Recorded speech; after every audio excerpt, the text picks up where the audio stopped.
थेट जाऊयात विधान परिषदेमध्ये उपमुख्यमंत्री शिंदे बोलतात। आमच्यासाठी आमचा अजेंडा सत्ता खुर्ची नाही आहे। आमचा अजेंडा आहे सर्वसामान्य माणूस त्याच्या आयुष्यामध्ये काय बदल घडवता येईल आणि काय केलेलं आहे आम्ही।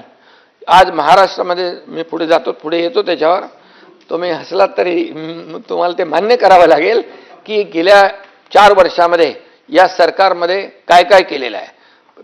पायाभूत सुविधा असतील, त्याचबरोबर या कल्याणकारी योजना असतील, या आपल्या समोर आहेत आणि त्यामुळे आज आपण पाहिलं की फार मगाशी मी म्हणालो ग्लोबल वॉर्मिंग, क्लायमेट चेंज अतिशय म्हणजे ग्लेशियर वितळायला लागलेत।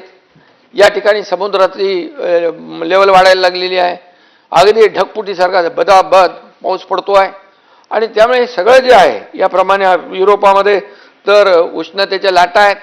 मध्ये ते टीव्हीत बघितलं ते रेल्वेचे रूळ असे वाकडे तिकडे झालेले आहेत। एवढं प्रचंड जे आहे सभापती महोदय, हे जो काही निसर्गाचा लहरीपणा आहे त्याचा आपला अंदाज घेऊनच आपल्याला या सर्व पुढच्या बाबी ज्या नियोजन आहे ते आपल्याला केलं पाहिजे।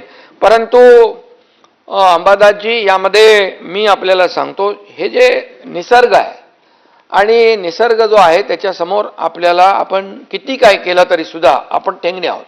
परंतु निसर्गाचा तडाखा कमी जाणवेल, जीवितहानी कमी होईल यासाठी आपला प्रयत्न असला पाहिजे आणि तो केला आहे। परंतु काही जसं पावसामध्ये बेडकं डराव करतात तसं राजकीय बेडकं देखील डराव करायला लागले आणि 25 वर्ष या मुंबई महापालिकेमध्ये मिलिंद जी आहे तिकडं 25 वर्ष मुंबई महापालिकेमध्ये सत्ता असताना या ठिकाणी काय परिस्थिती होती आपल्याला माहीत आहे, आपण सगळे साक्षीदार आहोत आणि मी काय खोटं बोलणार नाही, मी का कोणावर म्हणजे चुकीच्या पद्धतीने हे करणार नाही। तर दररोज या मुंबईच्या बद्दल, महाराष्ट्राच्या बद्दल जे रोज बाहेर ऐकतोय, सभागृहामध्ये खाली ऐकतोय, इथे ऐकतोय, ज्या टीका ज्या पद्धतीने करतायत त्या तथ्य तर असलं पाहिजे, खरं तर असलं पाहिजे। आमची एवढीच माफक अपेक्षा आहे आणि म्हणून काय झालं तुम्हाला माहीत आहे यापूर्वी देखील। आता मी ते राजकारणामध्ये जाऊ इच्छित नाही, परंतु एक उदाहरण मी मिलिंदजी तुम्हाला सांगू इच्छितो, तुम्हाला माहीत आहे, तुम्ही साक्षीदार आहेत। 26 जुलै 2005 ला ते अतिवृष्टीचं दृश्य आठवा। या ठिकाणी बाळासाहेबांच्या बद्दल कोणतरी बोलत होते इकडे, अरे बाळासाहेबांना एकटे सोडून 5 स्टार हॉटेलला कोण गेलं सांगा बरं।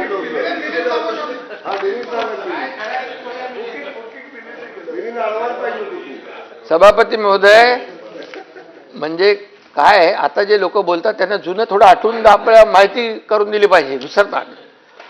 आणि म्हणून वारे ताज ते कुठे होतं ते माहिती आपल्याला, आणि म्हणून मी आपल्याला एवढंच सांगतो की आम्ही सत्तेत असो नसो जनतेच्या सेवेमध्ये सदैव असतो। मग तुमचं कोल्हापूरचा पूर असू द्या, महालक्ष्मी एक्सप्रेस, दादा इकडे बसलेले आहेत, महालक्ष्मी एक्सप्रेस, सातारा सांगली महाड चिपळूण, या सगळ्या पुरामध्ये आपण पाहिलेलं आहे। सरकार म्हणून असेल किंवा आपली जबाबदारी म्हणून असेल, आम्ही कुठेही मागचा पुढचा कधी विचार केला नाही। इर्शाळगडची घटना आपल्याला माहीत आहे, तेव्हा मी मुख्यमंत्री होतो, मला वाटतं अधिवेशन चालू होतं त्यावेळेस, अधिवेशन सोडून आम्ही गेलो, हे माझ्यावर मंत्री लोक होते, मला म्हणाले इर्शाळगडवर काय जाता येणार नाही, म्हणजे फार धोकादायक आहे। पण मी त्यांना सांगितलं मी जात नाही आहे, तुम्ही आता जा, मी पण जातोय, परंतु मी आपल्याला सांगतो मी SP आणि कलेक्टरच्या गाडीमध्ये आम्ही तिघंच निघालो आणि तिघं सभापतीमध्ये इर्शाळवाडीत पोचलो आम्ही। तिकडे गिरीश महाजन पण वरती होते, ते सारखे सांगत होते इकडे येऊ नका, भयानक रस्ता असा आहे तसा आहे, हे सगळं सांगत होते, ते म्हणजे काळजीपोटी सांगत होते। परंतु आपल्याला मी सांगतो मी का गेलो भाई, त्या ठिकाणी आपले NDRF, आपले अग्निशमक दलाचे जवान, एक अग्निशमक दलाचा जवान जो जात होता हार्ट अटॅकने त्याचा मृत्यू झाला आणि तिथं मोठ्या प्रमाणावर ढिगारा उपसायचा होता, पाऊस होता, वादळ होता, तिथे धुकं होतं, कसं काम करणार ते लोक। मग जिथं जी टीम काम करत होती तिथं टीम म्हणजे सिडकोची टीम होती, इतर आपल्या डिपार्टमेंटची टीम होती. जिथे 500 लोक होते तिथे आम्ही 5000 लोक होते. तिथं मॅन्युअली करायचं होतं. तिथं काय मशीन नाही चालत ना काय चालत नाही. तिथली गेल्यानंतर परिस्थिती भयानक होती. एकीकडे जे मृत्यू झाले होते त्यांना खाली आणू शकत नाही, तिथंच खड्डे खणत होते त्यांचा तो विधी करण्यासाठी. अशा ठिकाणी देखील आम्ही गेलो. सांगण्याचा उद्देश असा आहे, तुम्ही लोक पण सगळं आपण एकच आहोत. तुम्ही पण कुठे दुर्घटना झाली तर जाता, धावून जाता, तिथं मदत करता लोकांना. परंतु या ठिकाणी काही करत नाही, सरकारने काही केलं नाही, सरकार उदासीन आहे, सरकारने वाऱ्यावर सोडलं, हे बोलता कामा नये. आणि म्हणून या ठिकाणी आम्ही देखील, मी हॉस्पिटलमध्ये होतो, तिथून माझं काम चालू होतं. फोन करणं, हे करणं, ते करणं, कुठं मुख्यमंत्री महोदय देखील आपल्या वॉर रूममध्ये होते. तिथून पूर्ण महाराष्ट्रामध्ये कुठे काय चाललंय, आमचे मंत्री सगळे होते. सगळे मंत्री जिथं जिथं पालकमंत्री सगळे असतील, मंत्री असतील, आपापली जबाबदारी पार पाडत होते. घरी बसले नव्हते. फेसबुक लाईव्ह वाले आम्ही नाही, फेस टू फेस वाले आहे. फील्डवर काम करणारे लोक आम्ही आहोत. आणि म्हणून या ठिकाणी खोटी सहानुभूती दाखवणारे आम्ही नाही आहे. आणि म्हणून सभापती महोदय, या ठिकाणी 25 वर्षामध्ये या मुंबई महापालिकेमध्ये काय परिस्थिती झाली आपण पाहिलेलं आहे. आणि त्याचीच फळं आज आपण भोगतोय. जी कामं 25 वर्षापूर्वी व्हायला पाहिजे ती, मी मुख्यमंत्री झाल्यानंतर पहिलं त्याचं काही निर्णय STP साधे नव्हते. मिलिंदजी बरोबर आहे, 7 STP सुरुवात केली आपण. असंच पाणी वाहत होतं पंटीजी, प्रदूषित पाणी समुद्रात. तिथं आता STPचं काम 1-1.5 वर्षामध्ये STP तयार होतील. समुद्रामध्ये जाणारा प्रत्येक थेंब हा ट्रीटमेंट होऊन जाणार आहे. हे का करू शकले नाही? आज खड्ड्यांचा प्रवास का केला 25 वर्ष लोकांनी? का अपघात झाले, का मृत्यू झाले, याचा लेखाजोखा कोण मांडणार, याचा हिशोब कोण देणार? आणि म्हणून कॉन्क्रीटचे रस्ते देखील आम्ही या ठिकाणी केलेले आहेत. मिठी नदीच्या गाळामधलं मिठी नदी तर एकदमच फेमस आहे. आणि त्याच्यामध्ये देखील करोडो रुपये गेले गाळामध्ये. पण ते काय मिठी नदी आता ती आपण साफ करतोय. आणि म्हणा ते काय, कोण तो काय दिनू काय कोण आहे, हा गणपती बाप्पा मोर्या बोलायचं आणि काम द्यायचं दिनू मोर्याला. आता दिनू कहा गया पता नाही मुझे. आणि सभापती महोदय, सांगण्याचं तात्पर्य आहे की जे आता दोष देत आहेत याच्या पाठीमागे जबाबदार कोण? आणि म्हणून सभापती महोदय, महाराष्ट्र कर्नाटक सीमेवर देखील अनेक मराठी बांधवांनी आपलं रक्त सांडलं. याच कर्नाटकच्या महाराष्ट्रद्रोही परवा सीमावासी आले होते, आपण होते ना, सीमावासी आले, काय व्यथा सांगत होते? झोडपतात, बोर्ड लावून देत नाही, मराठी कागदपत्र देत नाहीत, कोणाला येऊन देत नाहीत. काय चाललंय? अरे मंत्र्याला पण येऊन देत नाही. हे काय पाकिस्तान आहे? हा देशाचा एक भूभाग आहे. आणि अशा प्रकारचं त्या ठिकाणी हे करतात. तर त्या महाराष्ट्रद्रोही मुख्यमंत्र्यांना बोलवून त्याला शाल आणि बुके देण्याचं पाप कुणी केलं? त्याचे फोटो आलेत. आणि म्हणून हे जे काय यांची, बाळासाहेब असते तर असं केलं असतं का? राव सुनील शिंदेजी, बाळासाहेब असते तर असं केलं नसतं. आणि म्हणून नाही कसं.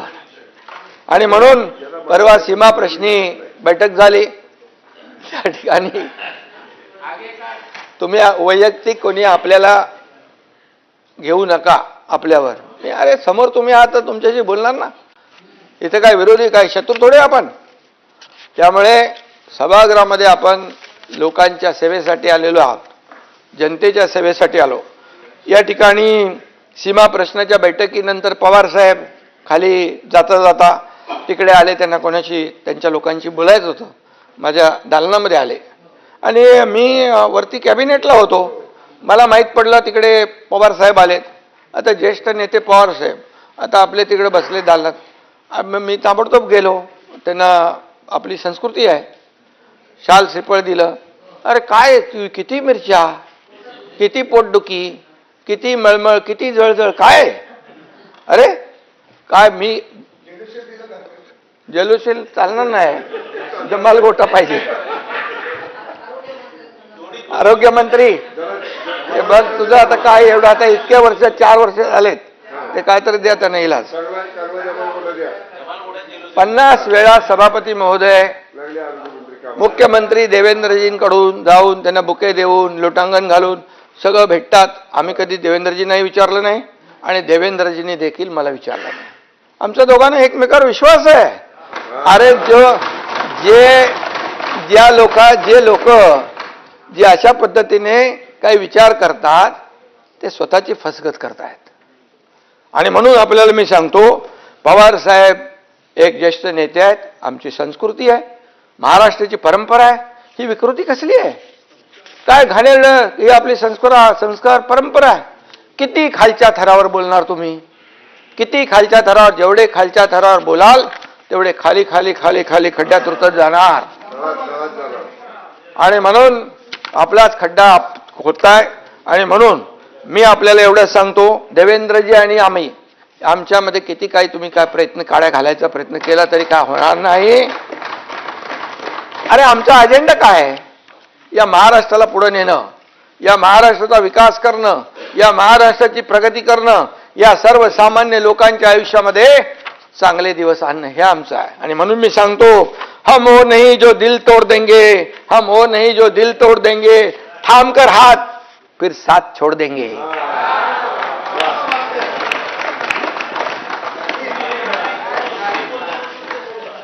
पानी की तरह ये दोस्ती हमारी, पानी की तरह दोस्ती हमारी, कोई कितना भी चाहे हम जुदा नहीं होंगे.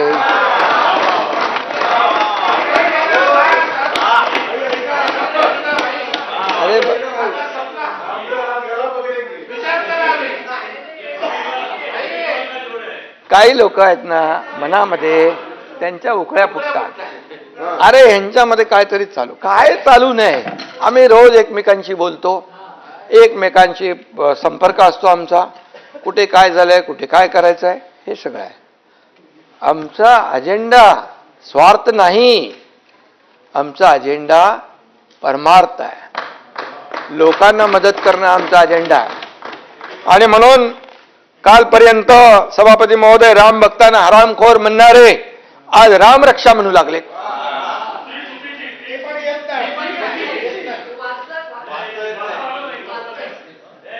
श्रीकांतनी एका दमात बोलून टाकलं होतं हनुमान चालीसा, सत्ता असताना दाम आणि सत्ता गेली की राम. सत्ता असताना दाम, सत्ता गेली की राम, असं हा प्रकार आहे. आणि म्हणून कर्माची मिळाली शिक्षा म्हणून आठवली रामरक्षा. आता तुम्ही काय करणार सभापती महोदय? काहींनी नवा शोध लावलाय की हनुमानाने मशालीने लंका जाळली. हनुमानाने भाई मशालीने लंका जाळली. त्यांच्या पक्षाची निशाणी जर लायटर असती म्हणाले होते लायटरने लंका जाळली.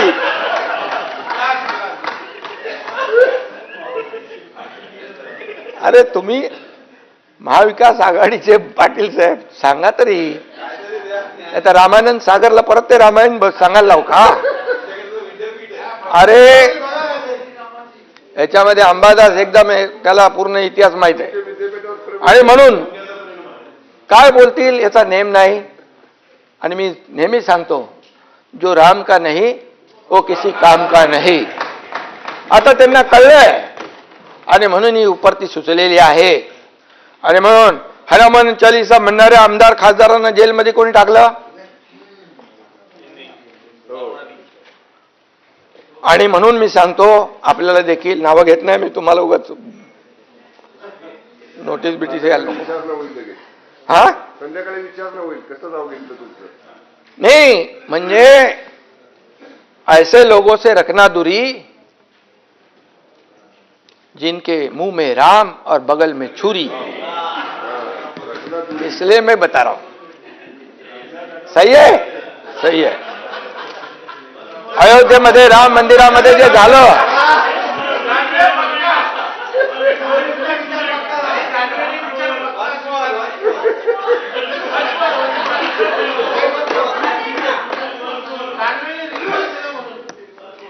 नको जाऊ दे. अयोध्येत राम मंदिरामध्ये जे झालं त्याचं कोणी समर्थन करू शकत नाही. राम भक्तांना अतिशय वेदना झालेल्या आहेत आणि यावर कठोर चौकशी, कठोर कारवाई होते आहे. मोदीजी आणि योगीजी कुणालाही सोडणार नाहीत. ते जेलमध्ये तुरुंगात खडी फोडायला पाठवल्याशिवाय राहणार नाही. परंतु मी आपल्याला आठवण करू देऊ इच्छितोय की जे टीका करतायत त्यांच्या सहकाऱ्यांनी सिद्धिविनायकाच्या मंदिरामध्ये दानपेटी लुटण्याचं पाप केलं, तेव्हा चौकशीचे आदेश का दिले नाहीत? का दिले नाहीत? मी बोलतोय त्याच्यावर पुरावा म्हणून बोलतोय. हे बघा, सिद्धिविनायक मंदिरात अनागोंदी कारभार आणि याच्यामध्ये म्हटलंय सिद्धिविनायकाला धोके आणि तिकडे खोके, ते मी नाव घेत नाही. हे बघा, ही बातमी आहे, हे मी बोलत नाहीये. मनसेचे किल्लेदार यांनी प्रेस कॉन्फरन्स घेऊन हे त्यावेळेस हे केलेलं आहे. ही वस्तुस्थिती आहे, मी खोटं बोलणार नाही. आणि सिद्धिविनायकाच्या दानपेटीवर डल्ला मारणं हे आपलं हिंदुत्व आहे का? सावरकर यांना माफीवीर म्हणणाऱ्यांच्या मांडीवर बसणं हे आपलं हिंदुत्व आहे का? बाळासाहेबांचे विचार तोडून मोडून टाकणे हे आपलं हिंदुत्व आहे का? साधूंची हत्या झाली तेव्हा मूग गिळून बसणं हे आपलं हिंदुत्व आहे का? मतांसाठी दहशतवाद्यांना प्रचार सभेत फिरवणं हे आपलं हिंदुत्व आहे का? निवडणुकीत पाकिस्तानचे झेंडे नाचवणं हे आपलं हिंदुत्व आहे का? अरे भाई, हा, मुंबईत पण मुंबईत झालंय तो एक कुठला मजा हे होता तो, कुठली ती कोणाची ती होती ना, ती सजवली ती खबर नाही इथलं मुंबईमध्ये याकूब मेमन. आणि म्हणून मी एवढंच सांगतो, मतांसाठी एवढ्या खालच्या पातळीवर जाणं किती योग्य आहे? सभापती महोदय, इथं मतांसाठी जनाब बाळासाहेब ठाकरे असं लिहिलेलं कॅलेंडर तयार करून वाटण्याचं काम आणि त्याला समर्थन करण्याचं काम कुणी केलं असेल एवढ्या थराला? आणि तुम्ही काय आता हिंदुत्व आम्हाला शिकवत आहे? हिंदुत्व आम्हाला शिकवत आहे? विचारात हिंदुत्व या परपसाय या, आचरणात हिंदुत्व, नमस्कार, संस्कारात हिंदुत्व, मगाशी तुमची आठवण काढली मी, श्वासात हिंदुत्व, हृदयात हिंदुत्व आणि रक्ताच्या कणाकणात हिंदुत्व. सभापती महोदय असावं लागतं. हिंदुत्व हे काय टी शर्ट आहे का बदलायला, कधी काढला कधी बदलला, असं नाही होत. आणि म्हणून या ठिकाणी विधानसभेत देखील हिंदुत्व स्वीकारलं, हिंदुत्वावर बोललो, ही आमची चूक झाली असं म्हणणारे देखील या सभागृहाने पाहिलेले आहेत. त्यामुळे मी आपल्याला एवढंच सांगतो की आम्ही बाळासाहेबांचे विचार घेऊन पुढे चाललोय, त्याच्यामध्ये काही तडजोड नाही. आणि म्हणून जे आपण बोलतो त्याचं पुढं मागे वळून पाहिलं, आत्मपरीक्षण केलं तर नक्की या सगळ्या ज्या काही चुका आहेत ते आपल्या लक्षात येतील. सभापती महोदय, मिसिंग लिंकवर देखील खूप चर्चा या ठिकाणी झाली. अनेकांनी प्रश्न उपस्थित केले. काही लोक म्हणाले मिसिंग लिंक अख्खा कोसळला, काही लोक म्हणाले याच्यात एवढे पैसे खाल्ले. मी सांगतो, मिसिंग लिंक हा इंजिनिअरिंग मार्वल आहे. आज आपल्या सगळ्यांना अभिमान असला पाहिजे. ठीक आहे, ती दरड आली वरून आणि त्यांनी ती कमान जी आर्च आहे ती आर्च जी आहे ती खाली आली. टनेलला, मिसिंग लिंकला एकाही पैशाचा धोका झाला नाही. ताबडतोब साफसफाई झाली. मी अनिल गायकवाड यांच्या संपर्कात होतो, वसईकरच्या संपर्कात होतो आणि वाहतूक सुरूही झाली. त्यामुळे काही लोकांनी जे काही एवढं आकाश तांडव एक केलं की मिसिंग लिंक बघा, एवढा मोठा मिसिंग लिंक, सगळ्या जाहिरातबाजी झाली, क्रेडिट घेतलं मुख्यमंत्र्यांनी, एकनाथ शिंदेनी आणि पडला. अरे मिसिंग लिंक पडला का त्याची कमान पडली, किमान याची तरी तपासणी करून माहिती घेऊन तर बोलायला पाहिजे होतं. मिसिंग लिंक एवढा विक्रमी पाऊस होऊन देखील मिसिंग लिंकला परब साहेब कशाचाही धोका नाही. आणि जगातला सगळ्यात रुंद असलेला हा टनेल आहे. तो लोणावळा लेकच्या खाली 1000 मीटर खालून जातोय. आणि जो वायाडक्ट आहे हा देशातला सगळ्यात उंच वायाडक्ट आहे. तिथे बघा खोल दरी किती आहे, काय चॅलेंजेस होते. तिथल्या ज्या अधिकाऱ्यांनी हे बनवलेलं आहे त्यांना अभिनंदन केलं पाहिजे. त्यांचं चॅलेंजिंग जॉब होता. कितीतरी लोक काम सोडून गेले. हवा एवढी तेज हवा यायची, त्या हवेच्या झोकामध्ये काम करता येत नव्हतं. हां ठीक आहे, तो जो काही दगड आला, पाण्याचा एवढा प्रवाह होता आणि तो येईल इकडे असं कोणी म्हणजे मिसिंग लिंक तर काय, मिसिंग लिंकला काही झालेलं नाही आहे. मिसिंग लिंक आता गाडी तुम्ही पाटील साहेब तिकडून गेला असाल ना, आता चालू झालाय तो, आता जाणार तुम्ही तिकडून, त्यामुळे तो चालू आहे. आणि म्हणून ज्यांनी याच्यात काम केलं त्यांचं अभिनंदन केलं पाहिजे. या मिलिंद नार्वेकरला त्यांचंही अभिनंदन करतो मी. खरं बोलायची हिंमत दाखवली त्यांनी मिसिंग लिंकच्या बद्दल.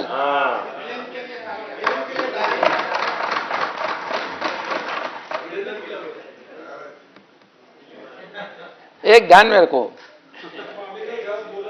सत्य परेशान हो सकता है लेकिन सत्य पराजित नहीं हो सकता है. आणि म्हणून मी त्यांनी ट्विट केलं, पण काय लोक ट्विट करत होते, ठीक आहे. पण एक मी दुःख या गोष्टीचं आहे की हे जे काही आपल्या प्रकल्पांची बदनामी करणं, ही का आमची बदनामी नाही, सरकारची बदनामी नाही, मुख्यमंत्र्यांची बदनामी नाही आहे. परब साहेब, ही आपल्या राज्याची बदनामी आहे. आज या मिसिंग लिंकला पाहण्यासाठी देशातून नाही विदेशातून लोक येत आहेत. कसा हा मिसिंग लिंक झाला, कसा वायाडक्ट उभा राहिला. ठीक आहे, त्या पाणी आलं, फ्लो आला आणि त्याची कमान जी आहे ती बाहेर लावलेली आपण ते डेकोरेशन सारखं करतो, फसाट टाईप, ते खाली आले. आणि म्हणून या ठिकाणी महाराष्ट्राचे शत्रू ही करत नसतील एवढी बदनामी आज लोकशाहीमध्ये आपले विरोधी पक्षातले सदस्य किंवा सदस्य नसतील, आपले कोणी असतील, नेते असतील, ते करत असतील. पण खऱ्या अर्थाने जे लोक महाराष्ट्राच्या प्रकल्पांची बदनामी करतायत त्यांना आपण काय म्हणणार. काही लोकांनी तर म्हणाले हे देशाचे शत्रू आहेत. मोदीजींच्या बद्दल जाऊन बाहेर प्रदेशामध्ये देशाची बदनामी करतात, आपल्या प्रधानमंत्र्यांची बदनामी करतात. आता इथं महाराष्ट्रामध्ये, राज्यामध्ये राहून महाराष्ट्राची बदनामी करणारे कोण? महाराष्ट्रद्रोही म्हणायचं आम्ही त्यांना? हे महाराष्ट्रद्रोहच होऊ शकतो. आणि म्हणून हे राज्याचे दुश्मन जे आहेत त्यांना माझं सांगणं आहे, तुम्हाला नाही, त्यांना माझं सांगणं आहे, कुठलाही प्रकल्प आपला जर झाला बदनाम तर ती महाराष्ट्राची बदनामी होते, कुठल्या पदाधिकाऱ्याची, मुख्यमंत्र्याची नाही ना, मंत्र्याची नाही. त्यामुळे शेवटी आपल्याला हे देखील तारतम्य बाळगलं पाहिजे. परवा वायनाडमध्ये दुर्घटना घडली, दरड कोसळून 6 जणांचा दुर्दैवी मृत्यू झाला. त्याचं दुःख आम्हालाही आहे.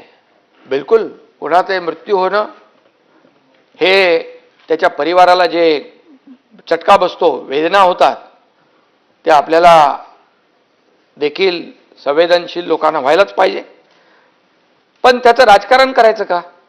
दरड कोसळली, तिथला खासदार, कुठे राज्य सरकार त्याच्यावर कारवाई करा, त्याची बदनामी करा, असं आम्ही केलं नाही कुठं. सभापती महोदय, सतेज पाटील साहेबांनी मिसिंग लिंकसाठी 50% खर्च वाढ झाली असं आपण म्हणालात. डॉक्युमेंट ऑनलाईन आहेत की नाहीत हे आपण प्रश्न उपस्थित केलात. पण मी आपल्याला सांगतो, या प्रकल्पाची किंमत 6,695 कोटी रुपये, प्रत्यक्ष खर्च 7,189 कोटी रुपये, वाढ फक्त 7.26%, मंजूर रकमेच्या 10% देखील कमी. ही वस्तुस्थिती आहे, ही तपासून घ्या. लपाछपीचा काय विषय येत नाही. मी इथे सभागृहात बोललोय आणि मी इथे बोलल्यानंतर मी जे बोलेन ते तपासून घ्या. कागदपत्रे NIC पोर्टलवर उपलब्ध आहेत, ती देखील आपण पाहावीत, वाचावीत. हा प्रकल्प अत्यंत गुंतागुंतीचा, मी मगाशी म्हणालो, तांत्रिकदृष्ट्या अतिशय आव्हानात्मक आहे.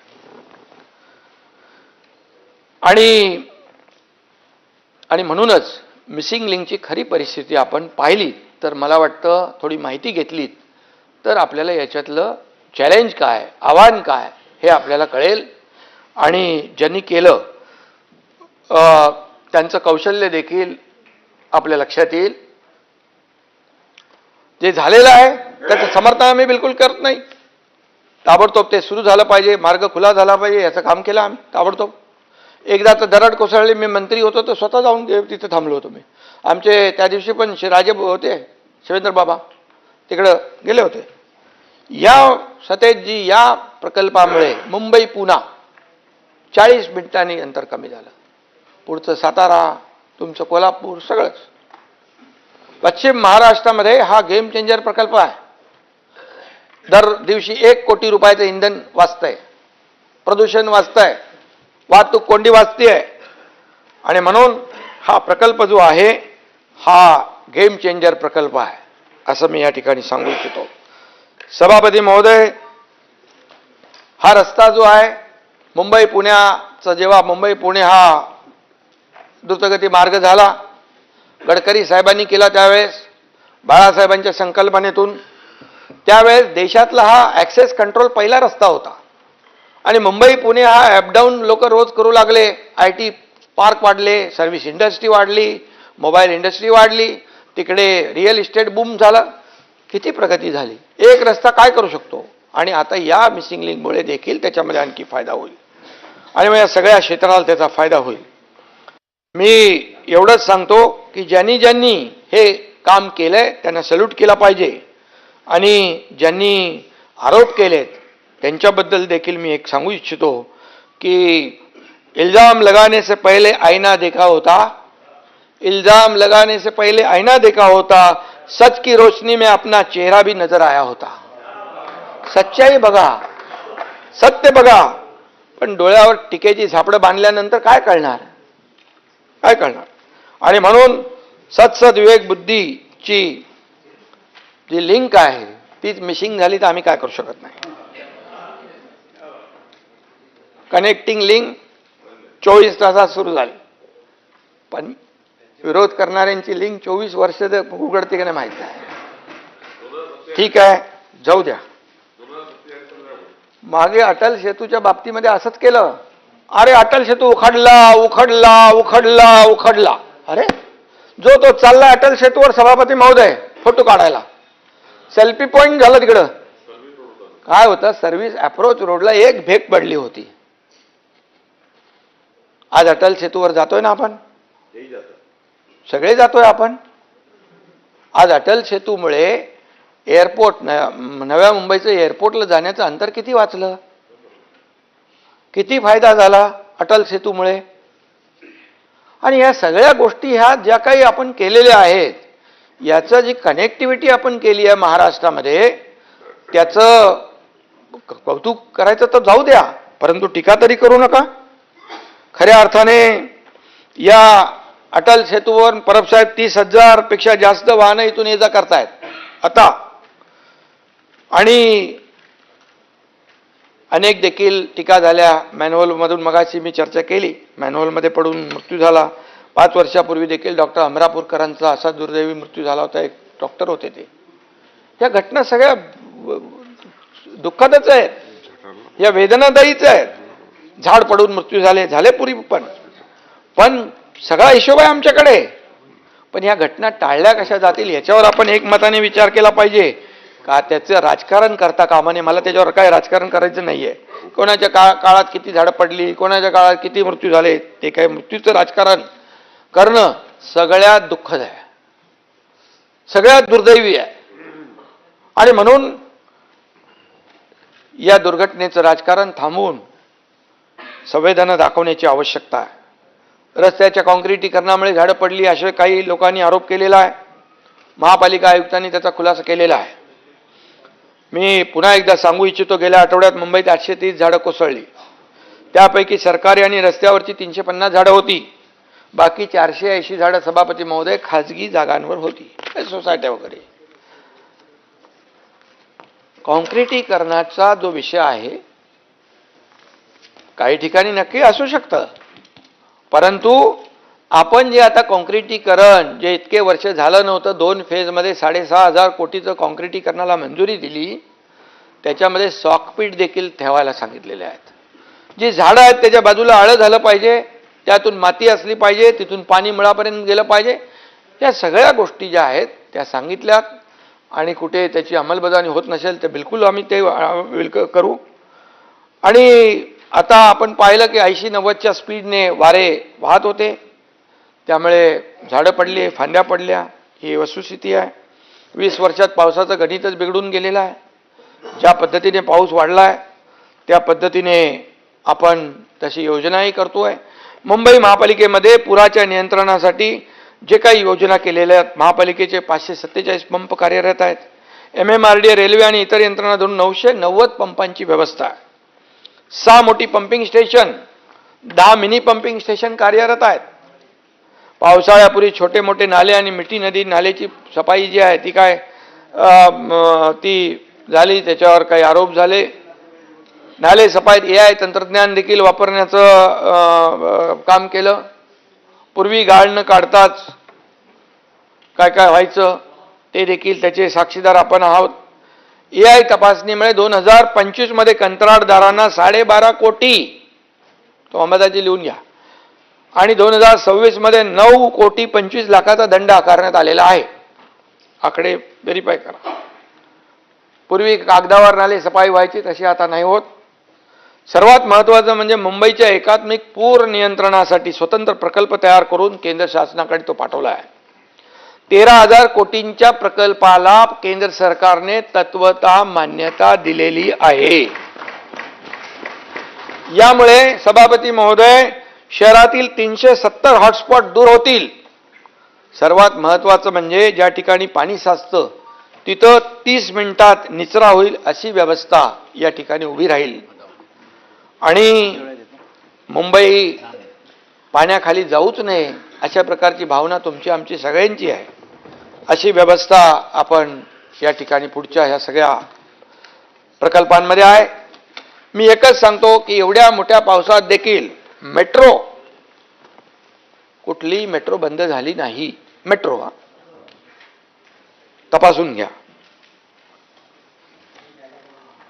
आणि गेल्या पावसामध्ये जे काही अनुभव आले ते दुरुस्त केले यावेळेस. आणि पावसामुळे होणारं नुकसान हे कमी करण्याचा, त्याचा जो काही प्रभाव आहे तो कमी करण्याचा प्रयत्न BMC, मुंबई महापालिका, राज्य सरकार नेहमीच करते आहे. पण आता यापूर्वी फक्त मलमपट्टी व्हायची, आता मलमपट्टी नाही, कायमस्वरूपी त्याच्यावर तोडगा झाला पाहिजे, कायमस्वरूपी त्याच्यावर काम झालं पाहिजे.